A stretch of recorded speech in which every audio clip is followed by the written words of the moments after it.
You may have heard that Chattanooga's credit rating went down recently. Credit ratings might seem like a really wonky topic, but the reason why Chattanooga was downgraded is worth paying attention to.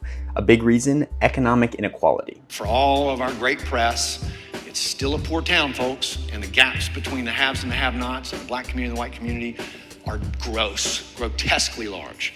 And that's got to change. Fitch Ratings downgraded Chattanooga one level from AAA to AA+.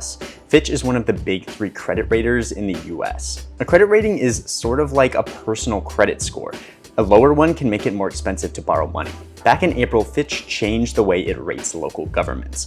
We talked to the Fitch analysts who rated Chattanooga to understand why Chattanooga didn't do as well under this new model. They said a key factor in the rating assessment and analysis is demographic and economic trend in metric levels. Chattanooga was dinged by metrics like its unemployment rate and population growth, but it's not like those metrics were bad in Chattanooga. It's just that compared to every other city that Fitch rates, they were just average or mid-range. One data point in particular fell pretty far below that mid-range.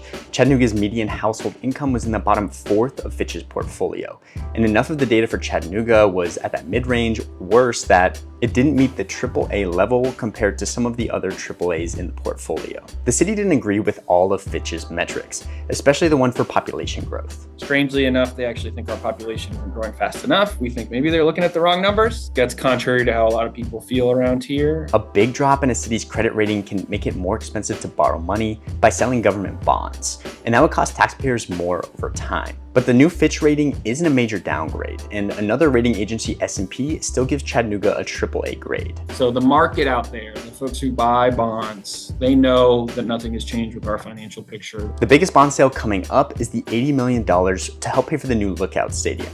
Those are also rated AAA by S&P and are tied to the credit of both the city and the county. Obviously, with that AAA rating, we feel really, really good about how the sale's going to go. And it could come any week now.